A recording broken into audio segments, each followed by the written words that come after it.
அன்பார்ந்த மாணவர்கள் அனைவருக்கும் இனிய காலை வணக்கம். நாம் இன்று பார்க்க போகும் கதையின் தலைப்பு நேர்மை கொண்ட உள்ளம்.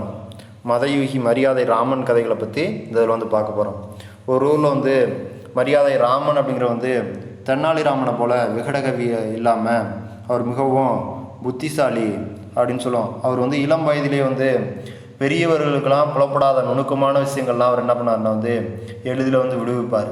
இந்த மதியுகி மரியாதை ராமன் அப்படிங்கிறவர் அது மரியாதை ராமனின் தீர்ப்புகள் அனைத்தும் ஒரு புகழ்பெற்ற கதையாகவே மக்களிடம் பேசப்பட்டு வருகிறது. அதில் ஒன்று இதோ, அதில் ஒரே ஒரு இதை மட்டும் இன்றைக்கி பார்ப்போம். மரியாதை ராமன் ஃபஸ்ட்டு இந்த ஊரில் சோமன் அப்படிங்கிற ஒரு பணக்காரர் இருந்தான். அந்த பணக்காரர் எந்த செலவுமே அதிகமாக பண்ண மாட்டான். நல்லா நிறைய பணம் வசதிகள் இருக்குது, ஆனால் எந்த செலவுமே செய்ய மாட்டார். அவர் மிகவும் பொல்லாதவர். அவர் ரொம்ப டிஃப்ரெண்ட்டாக இருக்கக்கூடியவர். அவர் பணத்தாசை அதிகமாக பிடிச்சவர். தன்னிடம் வேலை செய்பவர்களுக்கு என்ன பண்ணோம்னா சரியான கூலி கூட கொடுக்க மாட்டார். அவங்ககிட்ட வேலை செய்கிறவங்களுக்கு எந்த கூலியும் சரியாக எந்த இதுவுமே சரியாக செய்ய மாட்டார்.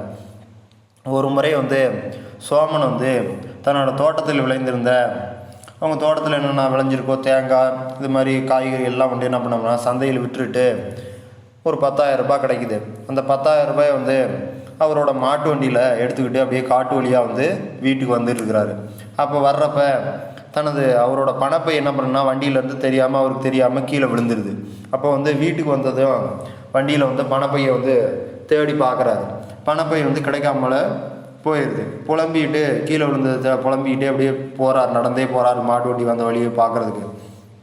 மாட்டு வண்டி ஓட்டி வந்தவர் முதல்ல எல்லாத்தையும் கேட்டு பார்த்து அக்கம் பக்கத்தில் இருக்கவங்க அந்த ரோட்டில் அந்த தடத்தில் வந்தவங்க எல்லாத்துட்டையும் கேட்டு பார்க்குறாரு. பார்க்குறவங்கலாம் கேட்குறாரு, இதாக என்னோடய பை ஏதாவது தெரியாமல் கீழே விழுந்துருச்சு, யாராவது பார்த்தீங்களா அப்படின்னு சொல்லிட்டு. அப்போது என்ன பண்ணுறேன்னா அவரோட மனைவி உங்கள் பணப்பையை கண்டுபிடித்து கொடுப்பவர்களுக்கு தகுந்த சன்மானம் கொடுக்குறேன் அப்படின்னு சொல்லிட்டு அந்த சோமனோட மனைவி சொல்கிறாங்க. யாராவது சொல்லுங்கள், எடுத்துட்டிங்கன்னா சொல்லுங்கள், நான் கண்டிப்பாக ஏதாவது செஞ்சு தரேன், உங்களுக்கு நிறைய சன்மானம் தரேன் அப்படின்னு சொல்கிறாங்க. அந்த சோமனோட மனைவி கண்டிப்பாக யாராவது கொண்டு கொடுப்பாங்க அப்படின்னு சொல்லிட்டு பார்த்துட்டு இருக்கிறாங்க. ஆகா, இது நல்ல திட்டமாக இருக்கிறதே அப்படின்னு நினச்சிக்கிட்டு அடுத்த நாளே ஊர் முழுவதும் தண்டரா போட சொல்லிட்டார். அந்த ஊரில் எல்லாமே தண்டரா போட சொல்லிட்டார். தண்டரா போட சொல்லி தண்டரா போட்டாங்க. ஊர் மக்களும் பணப்பை கிடச்சிருச்சுன்னா கொடுத்து சன்மானம் வாங்கலாம் அப்படின்னு சொல்லிட்டு நினச்சிக்கிட்டு என்ன பண்ணாங்கன்னா அப்படி என்ன பண்ணாங்கன்னா எல்லாருமே தேடி பார்த்து யாருக்குமே பணப்பை கிடைக்கவே இல்லை. அப்படியே தேடி போகிற எல்லாருமே ஊர் மக்கள் எல்லாமே சேர்ந்து தேட போகிறாங்க. ஆனால் பணப்பை எதுவுமே கிடைக்கல. அப்போ இந்த சம்பவம் நடந்து ஒரு வாரத்துக்கு பின்பு அவங்க ஊர் பக்கத்தூரில் இருந்த ஒருத்தர் அந்த ஊருக்கு ஒரு வழிபோக்கர் வர்றாரு. அப்போ அவரோட பெயர் பூபாலன். அவன் மிகவும் நல்ல குணமுடையவர். ஏழை எளிய மக்களுக்கு உதவக்கூடிய ஒரு நல்ல மனப்பான்மை கொண்டவர். ஏழையாக இருந்தாலும் கௌரவமாக வாழ்கிறக்காக அவர் பிரியப்படுபவர். தன்னால் முடிந்தவரை ஏதாவது மற்றவங்களுக்கு ஏதாவது உதவி செய்யணும் அப்படின்னு சொல்லி நினைப்பார். அவர் விவசாயம் செய்த நிலத்தில் நிலத்தடி நீர் கிடைத்ததால் அவர் என்ன பண்ணனா விவசாயம் சரியாக நிலத்தடி நீர் முதல்ல கொஞ்சமாக வந்துச்சு. அதுக்கடுத்து நாளாக என்ன இருந்ததுன்னா அந்த தண்ணி ஃபுல்லாக வத்திருச்சு. நிலத்தடி பூமியில் இருக்கக்கூடிய தண்ணீர் வத்திருச்சு. அப்போ என்ன பண்ணுறாருன்னா அவரால் விவசாயம் சரியாக செய்ய முடியாமல் போயிடுச்சு. வேறு தொழில் ஏதாவது செய்யலாம்னு சொல்லிட்டு தண்ணினா அவங்ககிட்ட என்ன பண்ணுதுன்னா பணமும் அனுபவமும் இல்லை.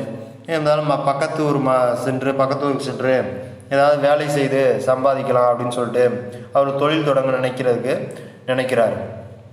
அப்போ போகிற வழியில் அப்படியே போயிட்டு இருக்கப்போ காட்டு பாதையில் ஒரு அம்மன் கோயில் இருக்குது. அம்மன் கோயிலுக்கு போய் அப்படியே அந்த அம்மன்கிட்ட போய் வேண்டிக்கிறாரு, நான் வேறு ஏதாவது தொழில் செஞ்சு என் குடும்பத்தை பாதுகாக்கணும், நிறைய ஏதாவது ஏழை மக்களுக்கு உதவி செய்யணும் அப்படின்னு சொல்லிட்டு வேண்டிகிட்டு போகிறார் அம்மன் கோயிலில் போய்.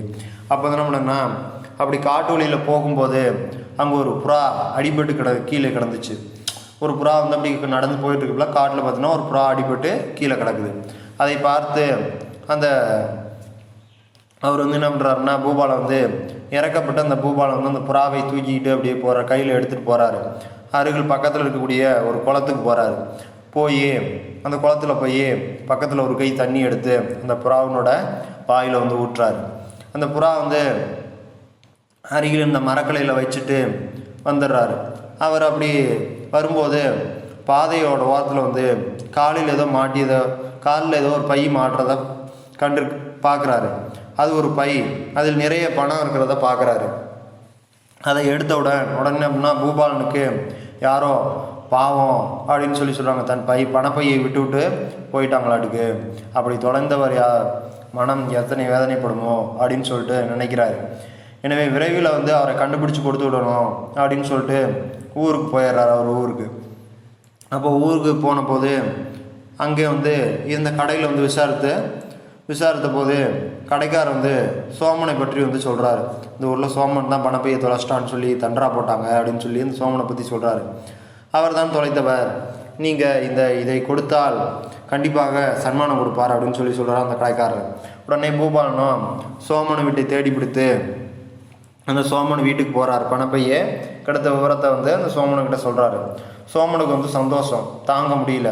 உடனே அந்த பணப்பையை வாங்கிக்கிட்டார். அந்த பூபாலன்லேருந்து சோமன் வந்து பணப்பையை வாங்கிக்கிட்டார். அதே நேரம் அந்த சோமனுக்கு வந்து கெட்ட எண்ணம் வந்து வெளிப்பட தொடங்கிருச்சு.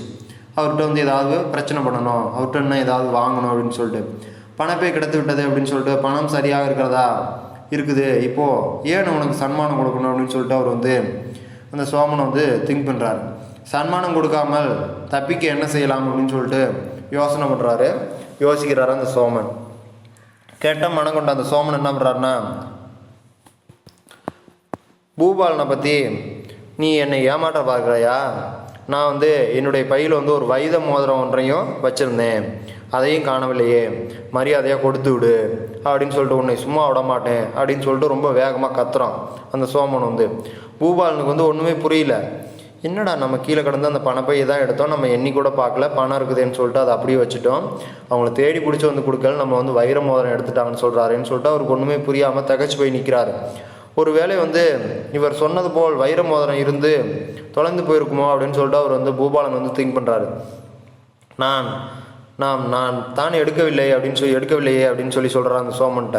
உடனே எப்படின்னா இவரிடம் வந்து சன்மானம் வாங்குவதை விட பிரச்சனையிலிருந்து தப்பிக்கலாம் அப்படின்னு சொல்லிட்டு யோசனை பண்ணுறாரு அந்த பூபாலன். உடனே வந்து சோமன் விடாமல் கத்தி ஆர்ப்பாட்டம் செய்கிறான். உடனே பூபாலன் பணப்பையை கொண்டு வந்த செய்தியை வந்து ஊராருக்கு கடைக்காரர் வந்து சொல்லிட்டார். அப்போ வந்து கஞ்சப்பைய சோம அப்படி என்ன தான் பரிசு கொடுக்க போகிறான், எல்லாரும் போய் பார்ப்போம் அப்படின்னு சொல்லிட்டு என்ன பண்ணாங்க, அந்த ஊர் மக்கள்லாம் சேர்ந்து அவங்கள பார்க்க போகிறாங்க. அனைவரையும் வரவழைச்சிக்கிட்டு அந்த சோமனோட வீட்டுக்கு போகிறாங்க. அந்த சோமனோட வீட்டுக்கு போகிறப்ப வந்த இடத்துல வந்து பூபாலன் வந்து குற்றவாளி போல் நிற்கிறத வந்து அந்த ஊராரை வந்து சோமனை சும்மா விடக்கூடாது, அந்த பூபாலன் வந்து ஒரு குற்றவாளி மாதிரி நிற்க வச்சுட்டாங்க. இருந்தாலும் அந்த சோமனை சும்மா விடக்கூடாதுன்னு சொல்லிட்டு ஊர் மக்கள் என்ன பண்ணாங்கன்னா, இந்த பிரச்சனையை வந்து மரியாதை ராமனிடம் வந்து கொண்டு சென்று தீர்ப்பு கேட்க வேண்டும் அப்படின்னு சொல்கிறாங்க. கொஞ்ச நேரத்தில் வந்து சோமன் வந்து பூபாலன் ஊர் மக்கள் அனைவரும் அந்த மரியாதை ராமன் முன்னாடி போய் நிற்கிறாங்க. சோமன் வந்து தான் பணப்பையையும் அதிலிருந்த வைர மோதிரத்தையும் தொலைத்த கதையையும் பூபாலன் என்ன பண்ணுறாருன்னா அந்த பணப்பையை கண்டுபிடித்த கதையும் சொன்னார். சோமன் வந்து நான் பணமும் அதில் ஒரு வைர மோதிரமும் வச்சுருந்தேன், அந்த கதையை அவர் சோமன் சொல்கிறாரு.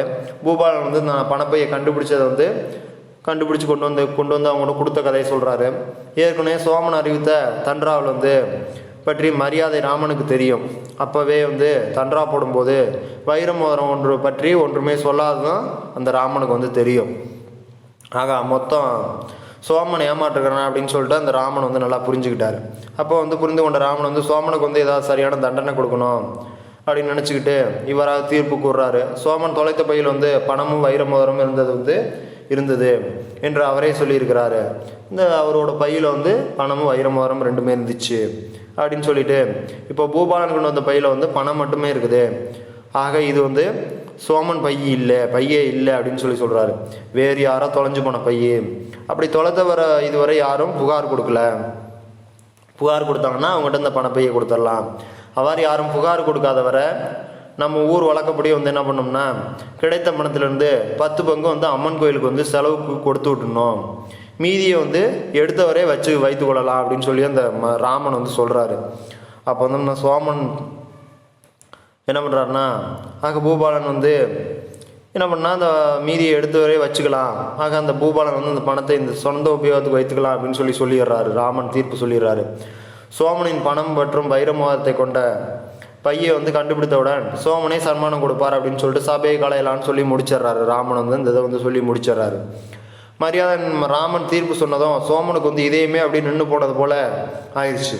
பூபாலன் கிடைத்த பணத்தில் வந்து 10% வந்து அம்மன் கோயிலுக்கு வந்து கொடுத்து விட்டுட்டாரு. மீதியை வந்து நான் சொந்த ஊருக்கு வந்து சொந்த ஊருக்கு கொண்டுட்டு போய் நலமாக அவங்க குடும்பத்தோட சந்தோஷமாக வாழ்ந்து வந்துருக்குறாங்க.